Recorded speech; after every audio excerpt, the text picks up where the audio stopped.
And it's time for the Horror Guys again. Yay! Yay! Episode 276 of the Horror Guys. I'm Kevin. I'm Brian. And we're going to talk about some horror movies. Yay! This is the one where we do 35 movies and 62 shorts? No. 4 movies and a short. Oh, just and like every week. A brief mention of 2 bonus movies. Yeah.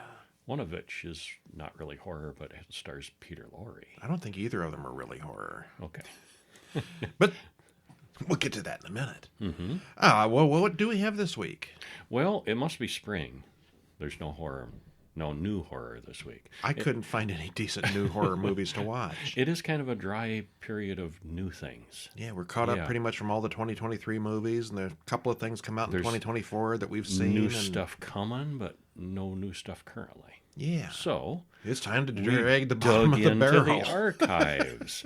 We watched the 5th Saw movie, which was actually Saw 3D: The Final Chapter. Oh, and then they stopped making them? And then they didn't make any more after that, right?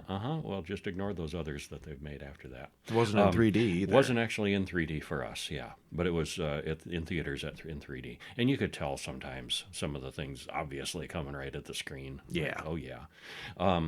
And we're going to stop in on Johnny Depp and Tim Burton with 2012's Dark Shadows, which was really spoofy. It was really lighthearted and fun. It certainly had the horror elements of a body count, and then we'll watch a contender, what Brian says might be the worst movie of all time, with Dead Sea. And then we'll cleanse our palate with the quite good stalker movie, Cold Creek Manor. Yeah. Yeah.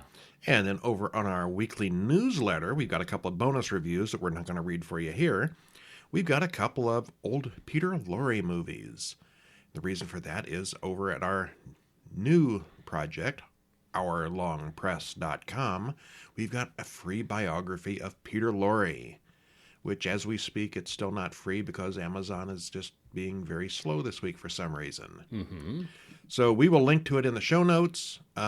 Keep an eye on it. I don't know when it's going to be free because Amazon is just being ridiculously... Usually they put these things on like within 6 or 7 hours.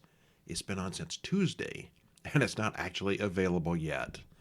The best way to find out is to go over to hourlongpress.com and sign up for the notification newsletter. And when it finally eventually will go free, we'll send out a notification and you can get it then. Uh-huh. But Peter Lorre, he's really cool. He is. There's songs about Peter Lorre. There is. A very catchy song about Peter Lorre, actually. And you can read about him in the book when it becomes available. Yep. But anyway, because of the book that should have been out a couple of days ago and isn't, we're looking at The Man Who Knew Too Much from 1932. And you might have heard of this as a more famous version with James Stewart that was in the mid-50s. This is not that one. This is the original. The James Stewart one was a remake. Hitchcock did it twice. Yeah, he remade his own movie. His early days, he did 1932's, The Man Who Knew Too Much. And you can see, I think, it was more of a Hitchcock film the second time around. Oh, yeah. Yeah, with the suspense. He hadn't quite picked up all his style tricks yet. He wasn't Hitchcock yet. But it's a pretty good one. Yeah, and the second one didn't have Peter Lorre, so... Right. Yeah, poo on that. And then 1941's The Maltese Falcon, also with Humphrey Bogart. Which was pretty darn awesome. I'd never seen this all the way through. It's a classic for a reason. Stuff. Yeah, it is. Absolutely. This was Peter Lorre's favorite of his own films. I can see why. He was really good in it. It didn't win any awards, I don't think. I don't think so. It was up for quite a few, Nominated but didn't for win stuff. anything, which is odd. Yeah, it was a good one, though. Considering it's, one of the most imitated movies ever. Yeah, very noir. Okay, so anyway, sign up for the email list over at hourlongpress.com, and once a week, or whenever the books actually eventually make it out, we will send you an email saying, hey, go pick up a book for free on Amazon. And if you're into paperbacks, it is actually available in paperback right now for some reason. Usually the ebooks come on first and the paperback comes on later. This week, I don't know. Amazon they're being vague. What is the deal? Well. And I just realized that I misspoke in our introduction. Saw 3D is not the 5th movie. It is the 7th. in the series. Okay. Yeah. Might want to fix that.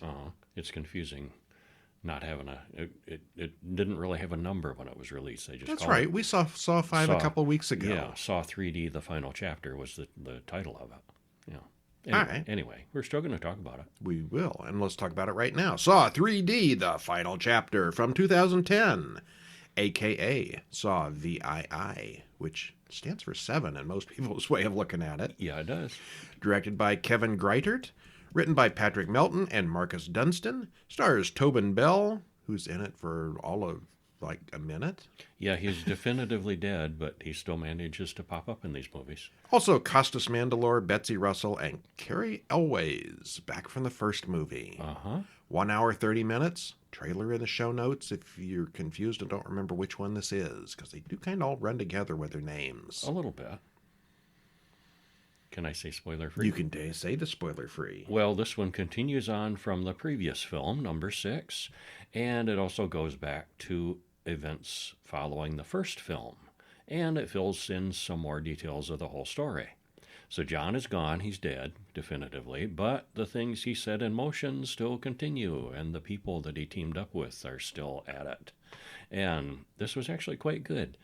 Consistent in quality with most of the other sequels. If you liked those, you'll probably like this one too. Okay, I'm going to disagree with you there. I don't think this was as good as the others. I think it took a big step down here. Oh, see, I thought this I mean, it's the same story okay. continuing, so we're in the same little universe there. I liked getting more.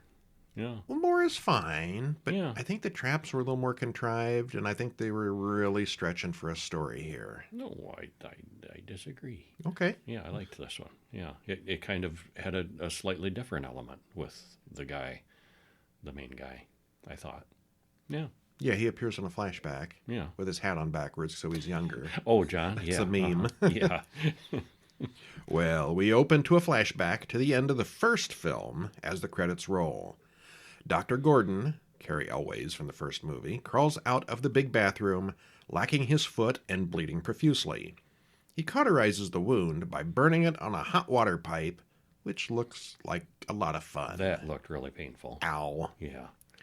Well, then we cut to a big home renovation display out in the middle of the town square, but this one has 2 guys chained to a saw contraption. It's a very elaborate, very public thing. Mm-hmm. There's also a girl suspended above the saw. Billy the puppet rides in on his bike. Where'd he come from in that crowd? Oh, he was inside the chamber. Okay. He was inside the box. And he talks to Brad and Ryan about how the girl played both of them. There's a huge crowd outside watching the whole thing as the saws spin up. Only 2 of the 3 people are getting out of this. It's a very toxic love triangle, we're told. And she yells that she loves Brad, so Ryan pushes the saw into him. There's a lot of yelling, and the guys figure out that she was playing them both and is still trying to do that. I think we're breaking up with you, Tina, says one of them, as she's lowered onto the blade. And suddenly, every cop in town shows up at that point. They were slow arriving. You know, they could have then shot they out all that got window there. if they'd have got there like 2 seconds earlier. Yeah, and there wasn't enough of a, I guess the stunned audience, the stunned people thinking, oh, it's not real or something. But Yeah. But there was a whole lot of just standing around saying, oh, my God, someone should do something about this. And this is another weakness of this story, I think. We don't know what these people are. Why are these people in this trap? Why does John care? Who are they? This wasn't John's work at this point. Well, okay. But somebody's, or sometime, or... How do they tie into anything but the story? They didn't. They're just random murder victims. It was a good, 3D bloody gory opening with Oh, traps. there you go. Yeah. Okay. Yeah. We get a flashback to the previous film where Jill puts Hoffman into the jaw-ripping helmet as per John's final request. He escapes with a bit of facial damage. He's no Joker, but he's halfway there. Half Joker, yeah. He goes back to one of his hideouts and sews up his Joker-like face. Then he burns his fake ID cards and most of the evidence that could be used against him.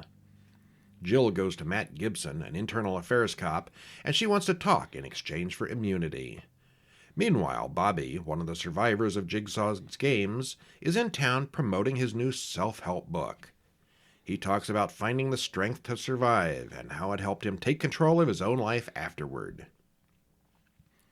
Jill leaves the police station and is immediately grabbed by Hoffman, who puts her in a complicated spike car that reminds us that this is a 3D movie. Coming at you. There's pointy bits. Mm-hmm. And then she wakes up. Nope, just a nightmare. Well, a guy named Evan wakes up to hear a jigsaw recording that explains how his racist friends are going to die if he doesn't save them. He's glued to a seat in a car that's about to fall on top of his girlfriend and rip off one of his friend's jaws, and also run over another friend if he doesn't stop it. 3 in 1. But in order to lean forward and stop it, he's got to rip the skin off his Yeah, back. he's like heavily super glued to the car to the seat. Yeah. There is much screaming from all of them as the counter hits 0. And everyone dies. Magnificently. Well, we cut to Bobby's jigsaw support group the next day, where a victim talks about kicking her abusive husband into spinning saw blades. It was the best thing that ever happened to me. Yeah, so there's been so many survivors at this point that they actually have a support group.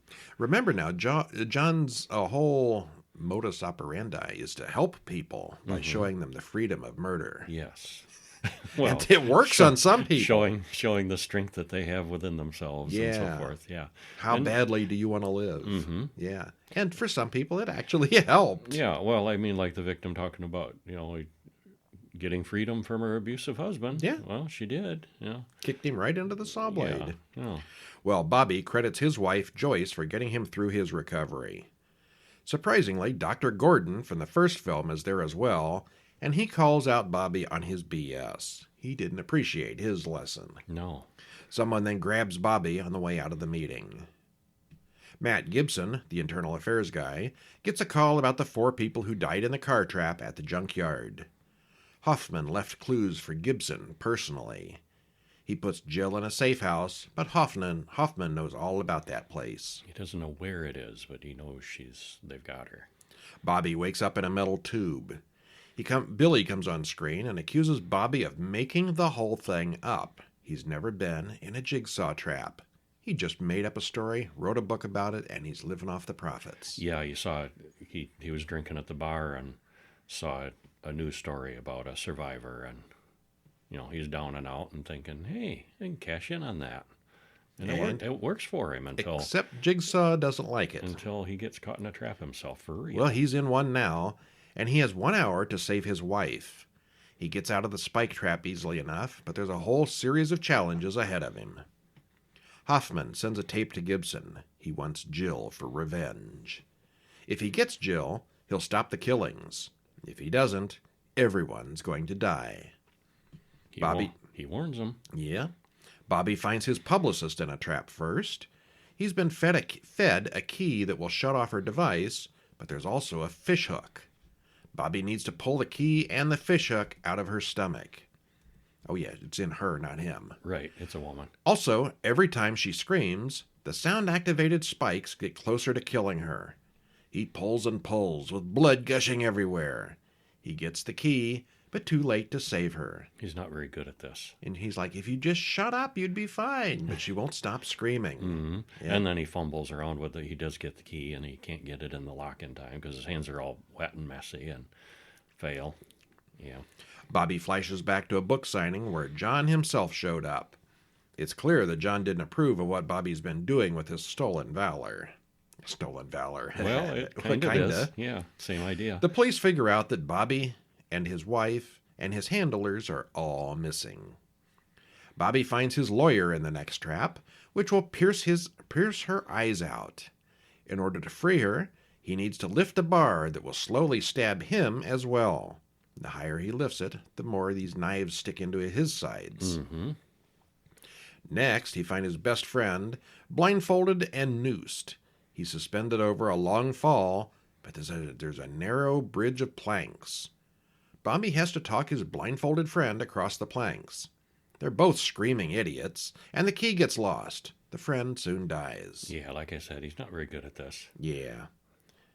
Actually, he's pretty awful. He may be the worst Saw player of all time. Uh-huh. Gibson and Rogers follow a clue and go to a place where Hoffman shot a perpetrator in the back years ago. Gibson turned him in, and that went badly for Gibson.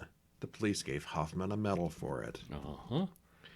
Bobby finds his wife, but he can't get to her without pulling some of his own teeth one by one. Yeah, it's a combination lock, and the combination is engraved on his back teeth. Ow. He has to pull them out.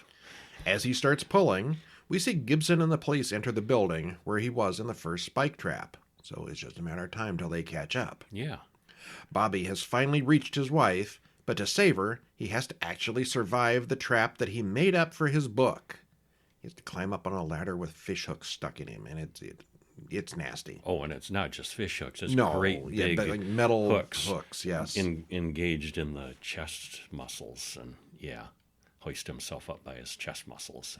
Bobby admits to her that he made the whole story up. Gibson closes in on Hoffman, but it turns out it's a trick. There's no one there. There's a booby-trap machine gun that kills them all, just like he promised. He was warned. Back in the warehouse, additional traps start killing all the police there. Across town, Hoffman opens up a body bag. He's escaped to the morgue. He kills the people working there and then goes through the police station, killing everyone in his path. Mm-hmm. There's very few cops left at this point. Yeah, he really meant it when he said he was going to kill everybody to get to Jill. Bobby puts the hooks through his chest muscles, screaming the whole time. He then hoists himself up to the roof to plug two wires together. His chest rips apart, and he falls before he can connect the wires. Fail again. Ow. Yeah. Should have been a little deeper. That was a really visceral looking one. Ow. Yeah. Hoffman makes his way to where Jill is being held, and she stabs him in the neck and runs off, but all the doors are locked.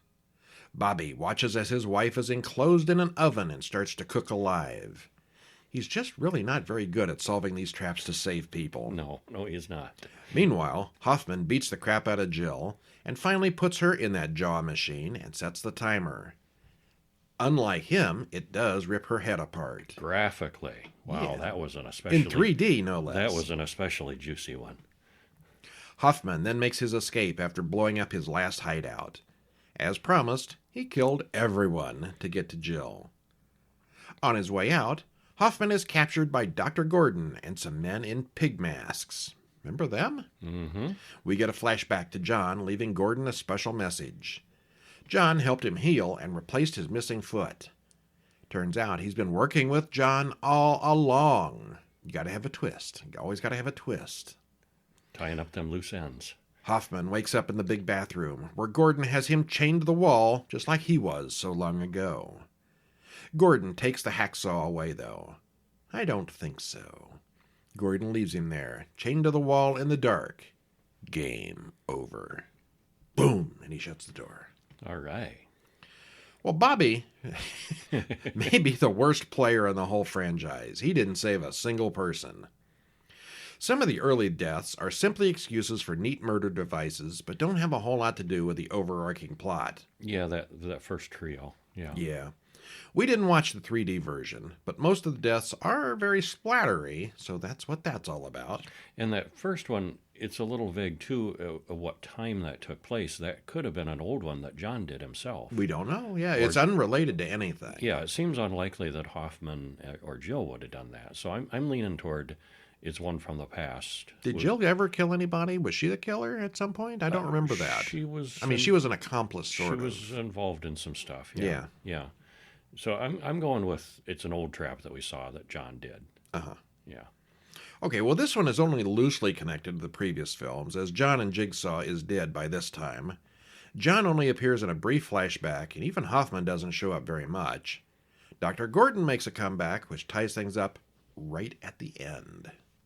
And then there's more movies to come, too. Yeah, it was good, but I do think it was a step down from previous. Oh, I don't think so. I disagree. I liked it. All right, well, it's worth watching. Oh, for sure. Which takes us to our next movie, Dark Shadows from 2012. That's 12 years old already. Wow. Saw that at the theater when it came out. Time flies. No, I saw it later. I didn't see it at the theater. I'm sure you saw it at the theater.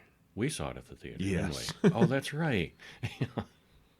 I would not pass up Dark Shadows in the theater. Okay. I am a major Dark Shadows fan. I never was. I watched it when I was like 5.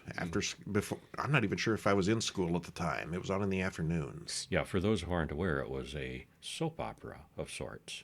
And it started out as just a regular... Well, not of sorts. Well, okay, an outright soap opera. And it started out just, mundane, ordinary people having their ordinary drama. And then they For a decided... year, it was just a typical soap opera with, your romances and cheating spouses and all that kind of stuff. And it goes the way ratings back. It was in black and white originally. Yeah, 65 or something like that. And it was not doing well in the ratings. So let's add a vampire to liven things up.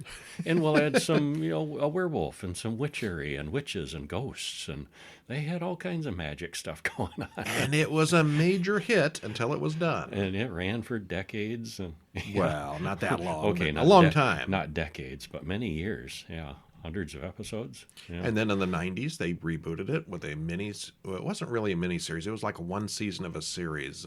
Ben Cross was the vampire. Barnabas Collins. And you never saw that one, you said. I didn't, no. I liked it. I barely saw the original. I mean, It was basically the same story as the original, but it was in color and it had a much bigger budget. It was good, but I guess that the ratings just weren't there. I had some of the comic books. Quite a few of the comic books. I had some. I think I may still have one or two of the comic books. But in 2012, Tim Burton decided it was time for a remake. Reboot. Yeah. Written by Seth Grahame-Smith and John August, and Dan Curtis got credit for the original. Stars Johnny Depp, Michelle Pfeiffer, Helena Bonham Carter, and Ava Green. Hour and 53 minutes. Trailer in the show notes. And I suppose the biggest departure from the original is this one is quite a bit of comedy in it. Very funny, yeah. Yeah, I mean, it's still got all the same plot elements, but it's mostly played for laughs. It's very dark, though. I mean, like the title, it's Dark Shadows. And when I went to see it the first time, I absolutely detested it because they took my beloved scary soap opera and made it into funny. A comedy. Yes, but it does have a pretty decent body count. Yeah, well, this time through, I knew what I was getting, and I liked it a lot more. Yeah. Well, spoiler-free, tell us about it. This was strange, funny, and horrifying all at the same time, as Tim Burton is able to manage in his direction. It's based on a years-long soap opera, and they managed to make a story fitting into movie length very nicely. Yeah, this went on for like years and years, and this was a 2-hour movie. Mm-hmm. They crammed a lot into it. The cast and effects are good, and we both enjoyed it more on the second viewing than we did the first time we saw it. Mm-hmm. So you didn't care for it the first time either? Not as much. I didn't dislike it as much as you did because I didn't have that history of liking the original. Oh, it looks good. It's well made. It is funny, but liked it better the second time. Not taking my favorite vampire seriously. Okay. All right, well, what happens? Well, it's Liverpool in 1760. Young Barnabas Collins and Angelique, their children, board a ship to come to America. And a year later, the family is rich and powerful in Collinsport, Maine. The family built a huge mansion, Collingwood.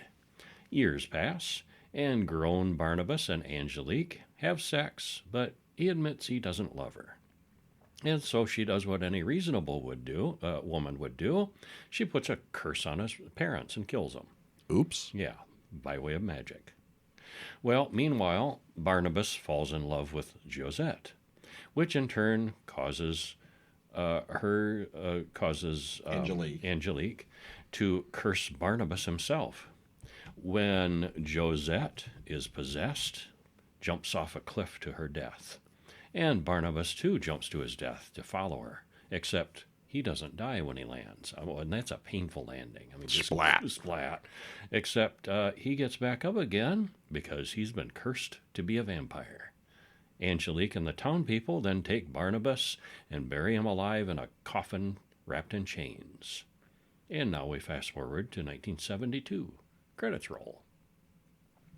Maggie Evans takes a train to Okay, and that's Collinsport. pretty much all played straight. Yeah, I mean, it's pretty much. horror movie stuff there. There's no comedy at that point. Mm-hmm. All right, but 72 happens, and Barnabas is 200 years old. Uh-huh. Comedy ensues. Yeah. Maggie Evans takes a train to Collinsport, and we see it's the same actress as Josette. So she decides she's traveling along, and we don't know she's Maggie Evans at that point. She decides to take the name Victoria Winters. She just kind of randomly I don't picks it. remember what the point of that from the original series is. I think they were twins or something, played by the same actress, or maybe I don't remember. Maybe her name changed. I don't remember why. It makes absolutely no point to this movie other than they got both names in. Okay. All right.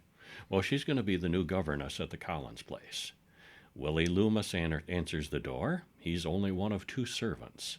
And the other is a very slow-moving old woman who has a very, I loved her part. She never says anything, but she just keeps popping up, doing these little amusing bits, like off to the side, and you'll see her crossing the screen. Or the one time they're cleaning up the yard, and she goes zipping past on a riding mower, and just the way she keeps popping up.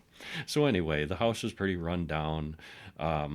Victoria meets Elizabeth Collins Stoddard, who shows her around. Victoria is there to work with David, who has not taken his mother's death 3 years ago very well. Carolyn is the oldest daughter. Roger is Elizabeth's brother and David's father. Dr. Julia Hoffman is there, too. She's David's psychiatrist and pretty much a live-in. David swears his mother still talks to him. So we got the ghost set up there. Well, that night, Victoria does see Josette's ghost. I'm coming, she warns. He's coming. Oh, he's coming, she warns, yes. Who could that be? Well, outside of town, men are digging to build a new McDonald's. And they've got this big light-up McDonald's sign before they even dig the parking lot. Yeah. Well, they find a coffin where there shouldn't be one, and it's all chained shut. Well, let's cut the bolts and see what's inside. And that goes badly for all of them. Whatever's inside is really hungry. Yeah, he's been, and the deaths are all kind of off screen and subtle, but there's blood splatters. But he basically devours the entire crew. And Barnabas, now freed and well fed, walks through the woods and finds weirdness like paved roads and a car. What is this? Yeah, he's really out of touch, which lends a lot of the most of the humor in the movie Yeah. comes from that. Yeah, he's dealing with the modern world suddenly. The modern world of 1972, which Right. is funny in itself. Which is about, almost 200 years, that he's been out of touch. The town has changed a lot since he was there last. He eventually makes his way home to Collingwood, which has not been well maintained. He's not happy about that. Barnabas talks to the servant Willie and hypnotically enslaves him. So Barnabas and Willie walk through the big house, which confuses Carolyn and David.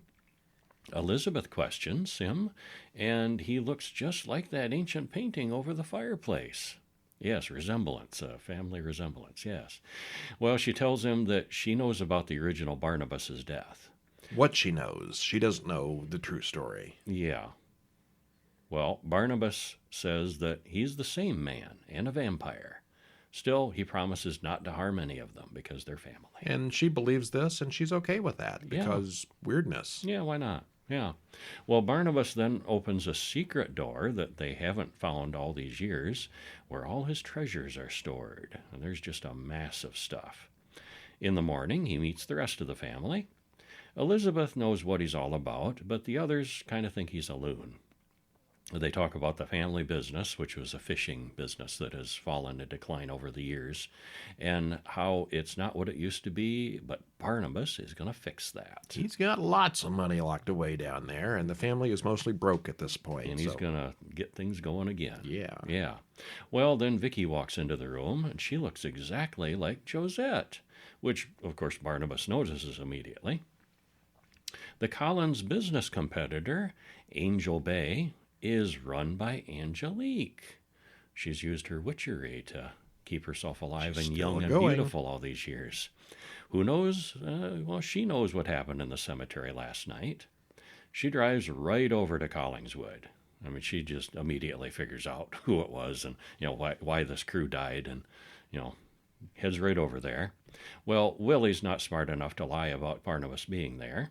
They wake up Barnabas, and he recognizes her too. Yep, they're both immortal, and she quickly puts him in his place. Well, Barnabas is kind of depressed, and Elizabeth gives a really odd pep talk. It works. It did work, though. He immediately begins renovation on the decrepit old house, and we get a comedic montage of Barnabas learning the 21st century. Actually, it's still the 20th century. It's 72, remember? Oh, yeah, that's right, yeah. He meets up with Clarney, an old Angel Bay fisherman, about a fishing contract. And who was that? Is Christopher Lee, by the way. Yeah, in a brief A cameo. very small role. Yeah, but it was fun seeing him there. He hypnotizes him to work for the Collins Company. Well, Julia hypnotizes Barnabas, the doctor, and learns the truth. And it's funny because, Barnabas is like, oh, I can't be hypnotized. And like he just immediately falls into this deep trance, spills every complete detail. And so the Julia comes storming in. She, that was a funny scene too. She comes storming into Elizabeth's office. So a vampire? Really? You let a vampire in the house? Well, Julia begins to work on a serum to cure Barnabas, and she's transfusing his blood, and she's going to cure him of vampirism. Angelique and Barnabas talk about their businesses. She wants to buy theirs, and he refuses. She still wants to get back together with him, but he's revolted, yet also aroused. And they have some rough supernatural sex that really tears up our office. Very rough. Oh, yeah. Well, Vicky has a weird nightmare followed by another Josette sighting.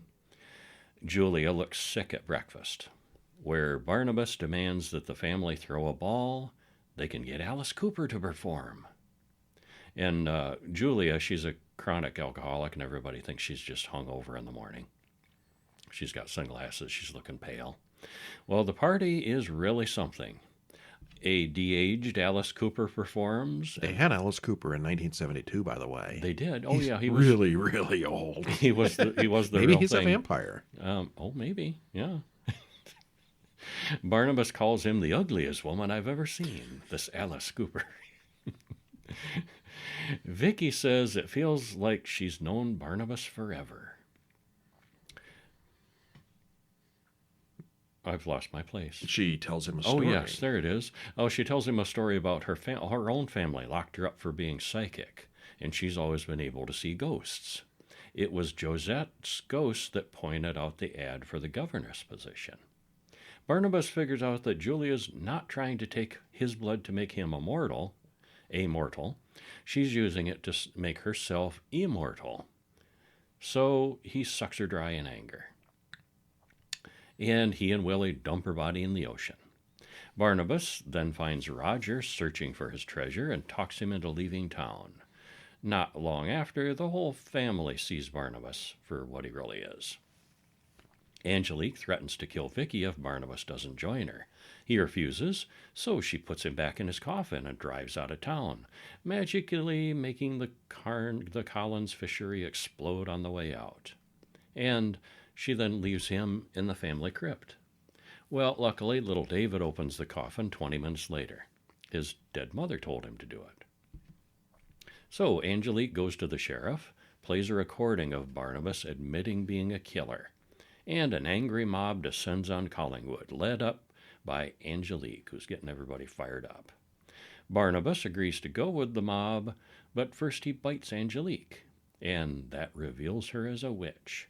So the sheriff sends the mob home. Oh, well, that's okay then. Everybody just leaves. Yeah, it's like, oh, she's a witch too. Okay, well, we'll just, But the two immortals face off.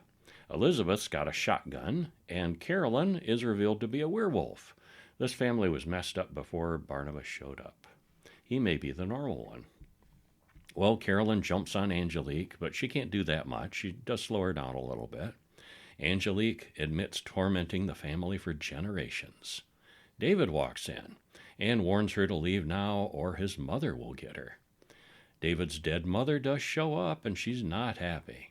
The house catches on fire, and Barnabas and Angelique have a final conversation about love and curses before she dies. For real. During all this, Vicky has walked through the woods up to the same cliff that Josette jumped off. And this time, Barnabas catches her on the way down. She jumps anyway, and he bites her on the way, turning her into a vampire too just in time. Happy ending. And we get a final glimpse of Julia waking up under the ocean. She's a vampire now. She's a vampire, and she's not dead there. All right. Well, as we said, Christopher Lee has a cameo as Clarney, the old fishing captain. It's not much of a role, but he was 90 at that point, so it's pretty good. Mm-hmm. 4 members of the original cast, Lara Parker, who played Angelique, Jonathan Frid, who played Barnabas, David Selby, who played Quentin, and Catherine Lee Scott as Maggie Evans, join in the ballroom scene. Basically, they walk in the front door together as a group, and that's pretty much it. They're guests. It takes the original drawn-out soap opera and makes it a modern comedy. As I said, we saw this when it came out and was offended that they took our favorite soap opera and demeaned it so badly. In the original, Barnabas was an older guy, and he was kind of creepy looking, and you could believe that he could kill you. He's a real vampire looking. Johnny Depp, he's just funny looking. He looks too huggable in He's this. too young. He's too good looking. He's just, he's not menacing at all. No. And yet, he could be. I mean, he was lethal. In a Johnny Depp kind of way. Yeah. Well, this time around, we knew what we were going to get, and we liked it quite a bit for what it was. I'd be all in for an ongoing series of this. At the end, I still wanted more. Yeah, me too. I don't think we're going to get it. No, it's The done. special effects hold up really well, and the cast is excellent. It's essentially the same setup as the original story, but instead of going on for years, it all gets wrapped up fairly quickly, something the original never did. I don't think it ever really ended. It just sort of stopped one day. Stopped, yeah. All right, which takes us to our short film of the week, 2024's Ice Trays. Nothing scarier than ice trays. Well, they make them. And this one is by Deformed Lunchbox. Doesn't really specify the director or the writer. It stars Jacqueline Porter, Miranda Rose, and Abby Schulzberg. It's 3 minutes and 50 seconds, less than 4 minutes. So you got to watch this one. There's a link to YouTube in the show notes.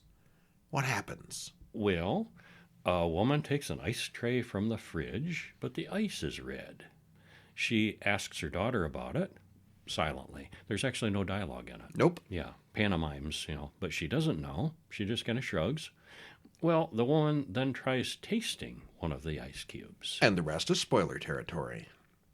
It's nice to see a wholesome family video where everybody gets along and is generally happy. Grandpa, however, is a messy drinker. He's drinking this lemonade in this vibrating massage chair, and he is just the worst slob ever. Well, pink lemonade. It's very nice. There's no dialogue, and it's always clear what's happening. The cinematography and sound are really good. The music is appropriate, and it's very funny.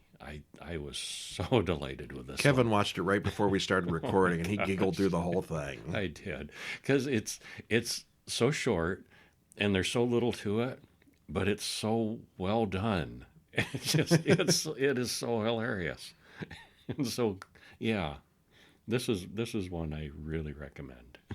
Which takes us to Dead Sea from 2014, written and directed by Brandon Slagle, stars Britt Griffith, Alex Lacono, J.W. Wiseman, and Devani Penn.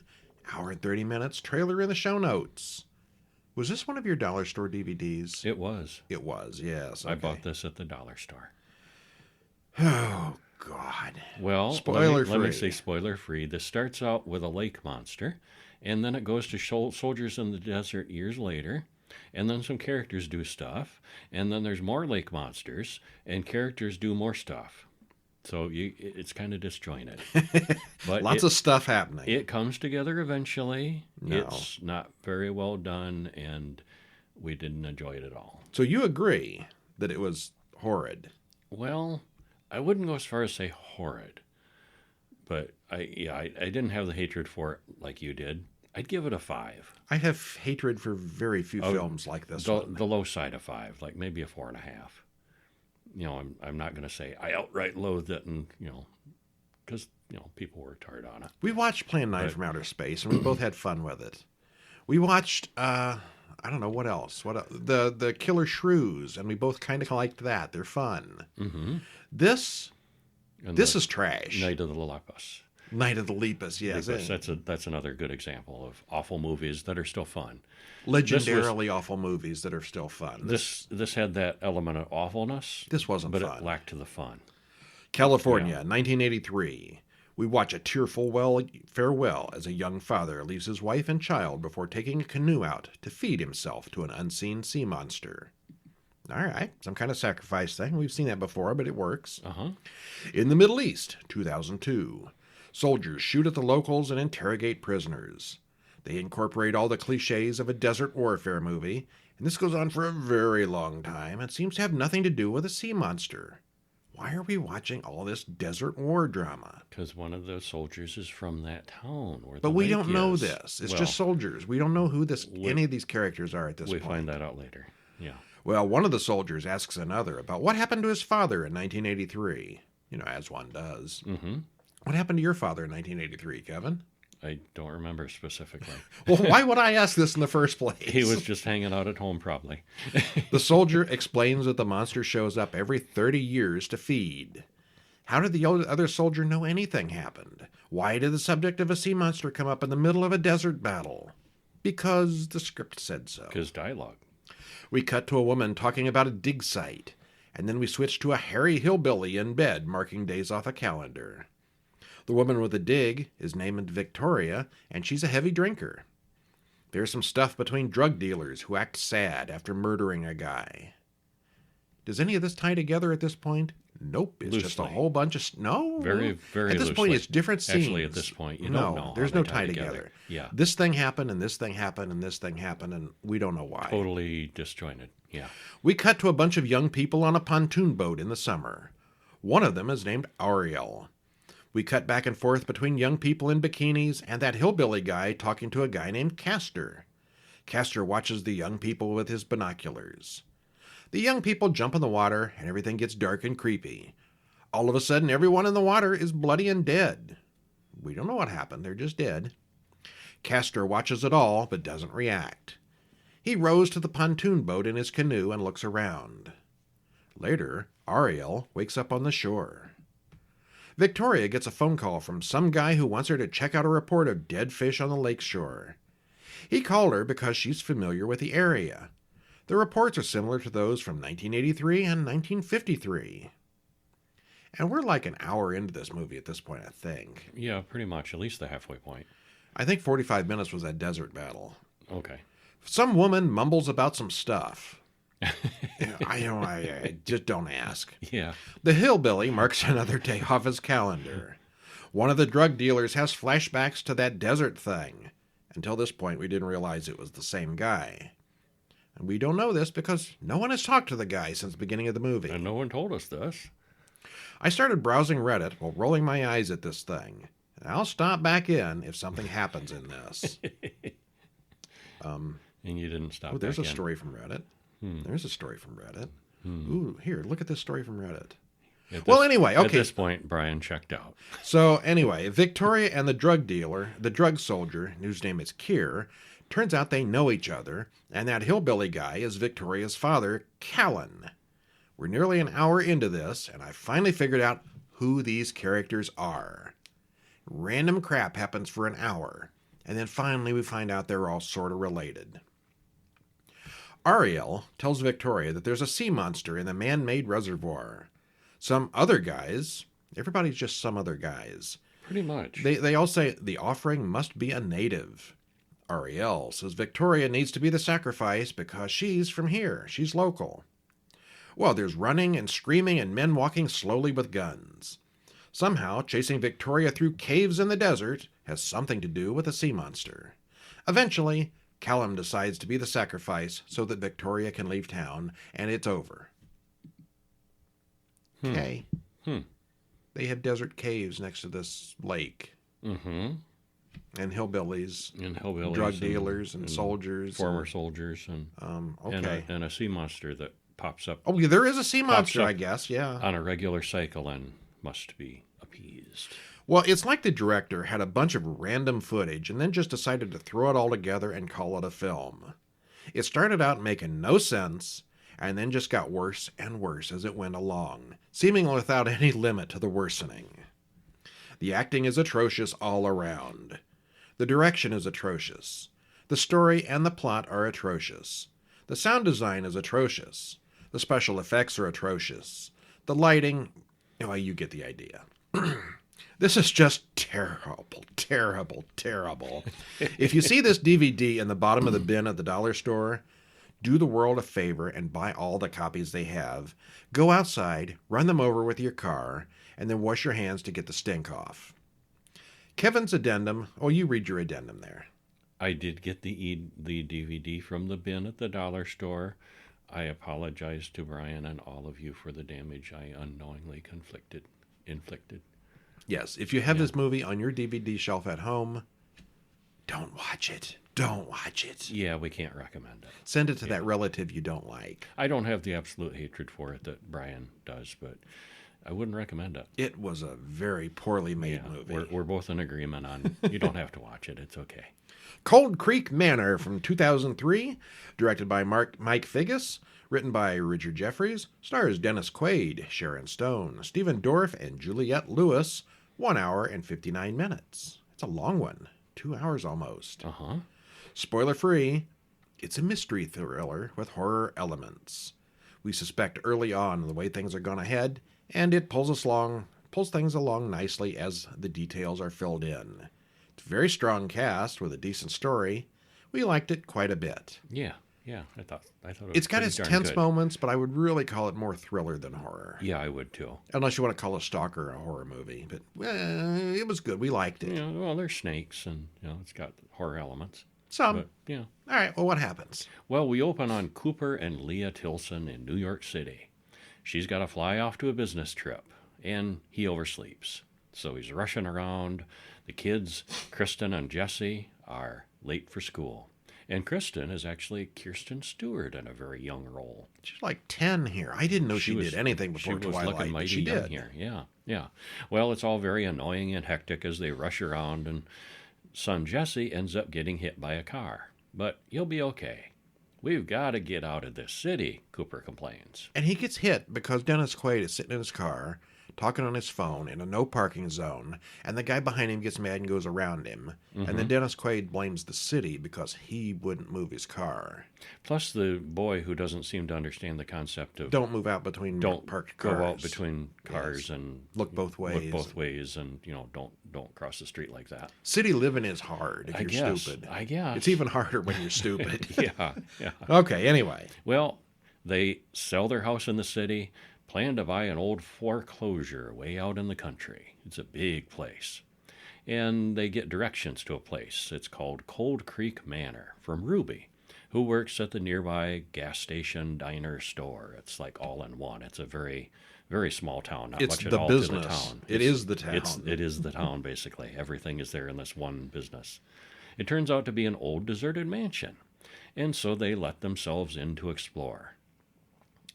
Seems to be, they think it's okay to go in and look around. It's for sale, and they're thinking of buying it. Well, it's full of old books and things.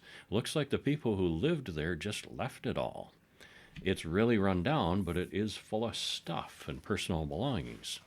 Well, they end up liking the place, and the local sheriff comes and makes them leave. She didn't realize the place was on the market, and she says, well, for now, just get out of here.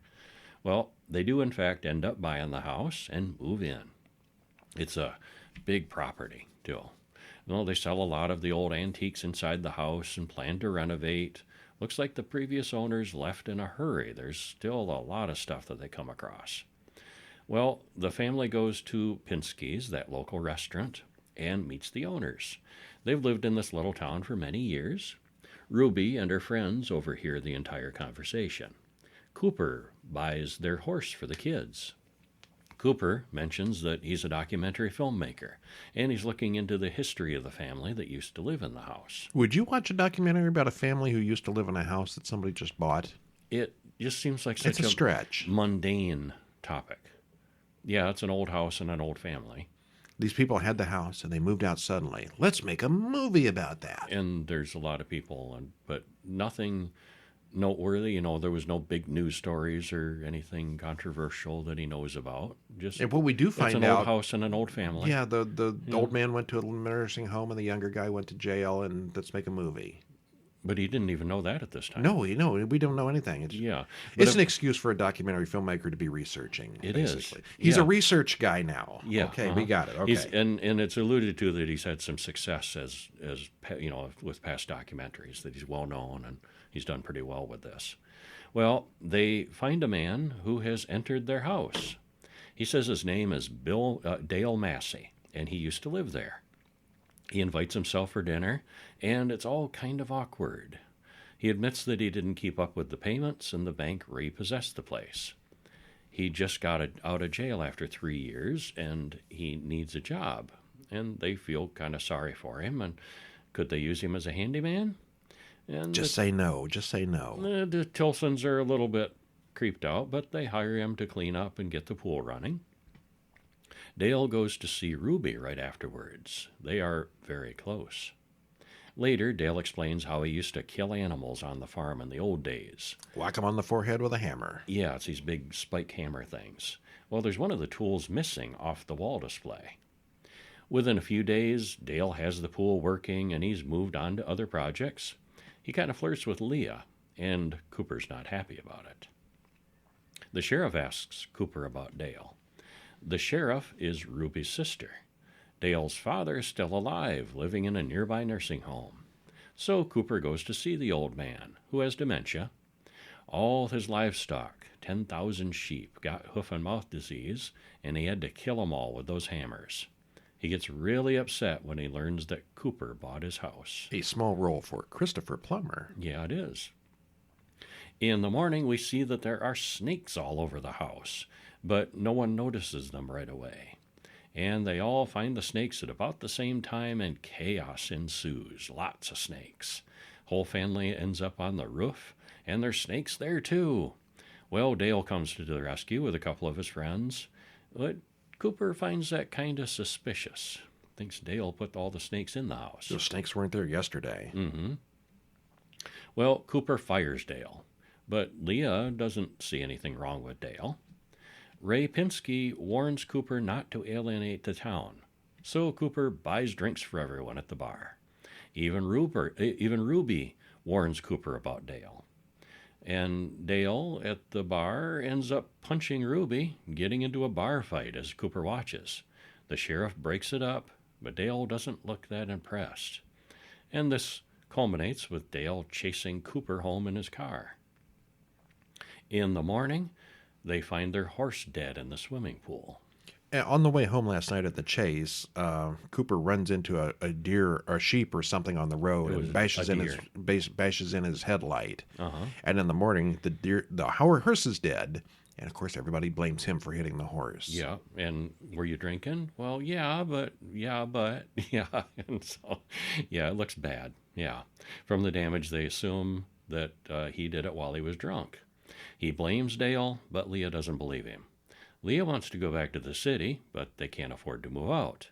The sheriff suggests, maybe exactly the same thing. They had this very expensive apartment in New York City that they sold for a lot of money, but they spent it all on this big plantation farm and renovations. Uh-huh. They can't afford to leave.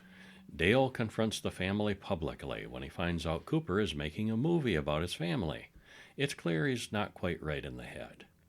But at this point, one thought that I had and had up to this point, there's all this personal stuff. Dale was, formerly living there only a few years ago. It's family photos and family history and all this stuff from the family that belongs to Dale. And Cooper knows this. And He doesn't really anymore. He bought it with the house. Yeah, but it's personal stuff. It would be good to give it back. It's not historical. I mean, there's a point where things are historical. Where they're all dead. Family photos from 4 years ago probably don't qualify. Yeah, these are still. This is still a live person. His wife and kids. Photos of them. The whole documentary angle is kind of dumb. Yeah.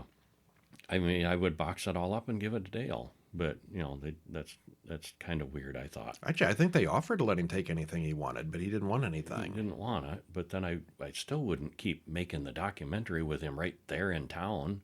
Again, the documentary is just a dumb plot device. Yeah, a little bit. It's really the only fault I have with the movie. Cooper finds a retainer buried in the driveway, along with a tooth. And then he finds a photo of one of the kids who used to live there, wearing that same retainer. Apparently, Dale's wife took the 2 kids, and he had been living there by himself. That's the story.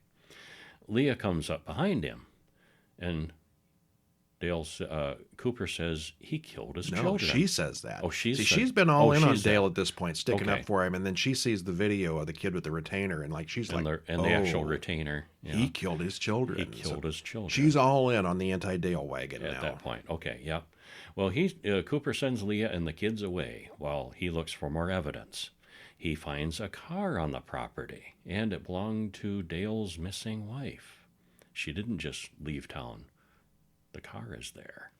Well, Cooper takes what he has to the sheriff, and she says it's all circumstantial, and she knows Dale. She just can't picture him being a killer.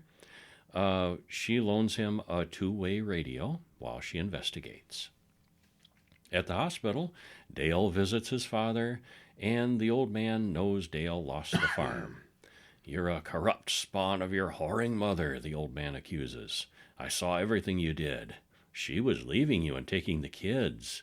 They weren't even your kids. What did you do with the bodies?" He's just getting really blabby. And now we know what happened. Yeah, and then Dale kills the old man. Cooper researches maps to figure out where the bodies might be buried, but he has no clues.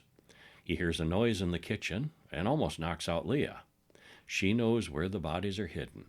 Her and the kids went to New York. Apparently they were still able to get into their old place, even though they didn't own it anymore. I think they were staying with a relative. Oh, was it? Okay, yeah. All right.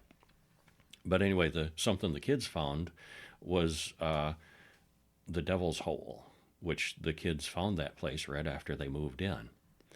The two of them go out into the woods, and they do find a covered well.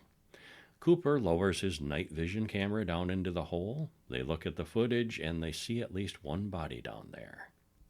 Well, meanwhile, the sheriff is calling the dentist, and she's looking into things, working on the retainer clue.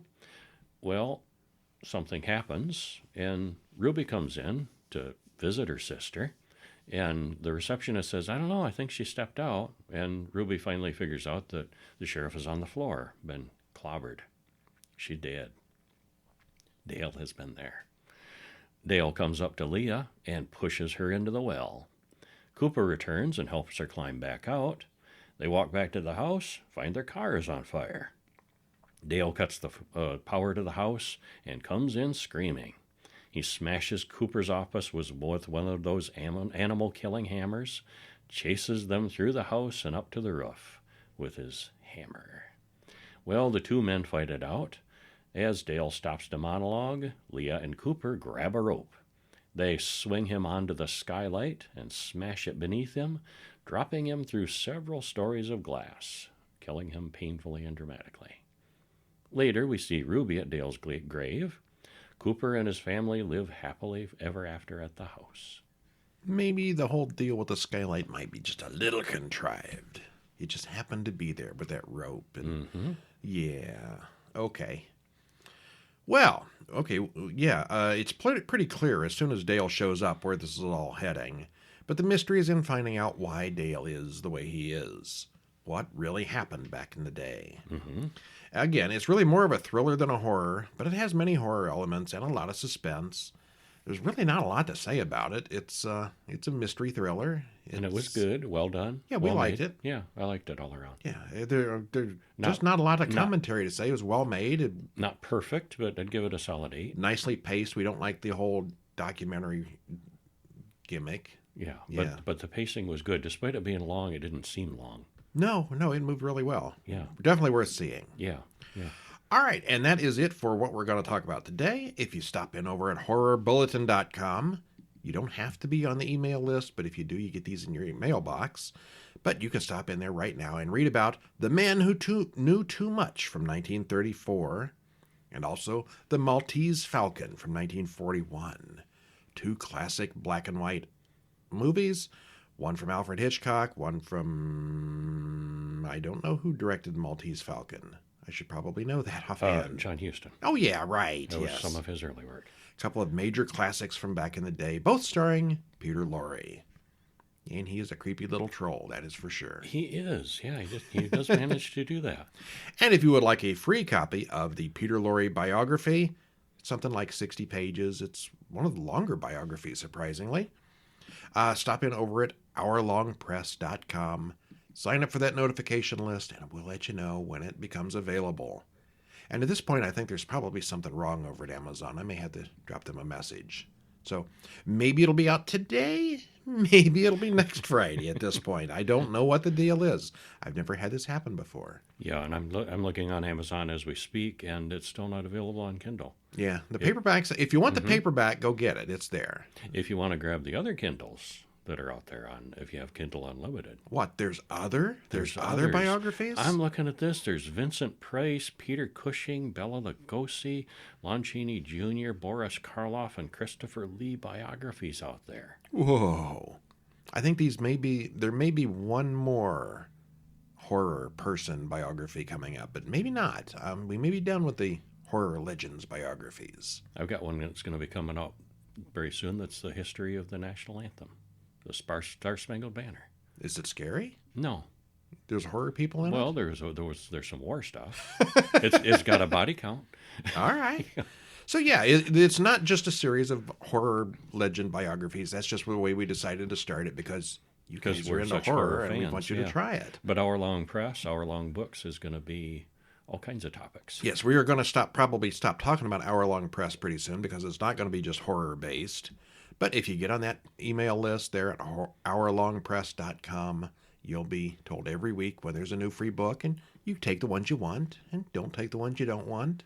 And hey, free is free. Mm-hmm. If you're a Kindle reader, or even if you don't have a Kindle, you read them on your iPhone, read them on your Android tablet, read them on your computer if you want to. Everything out there has a Kindle app somewhere. Well, I think we beat that one into death, didn't we? I think we did. And no, you can't have Peter Lorre because it's still not free for some reason. All right. Well, we'll talk to you next week. I'm Brian. And I'm Kevin. And we'll see you next time. See ya.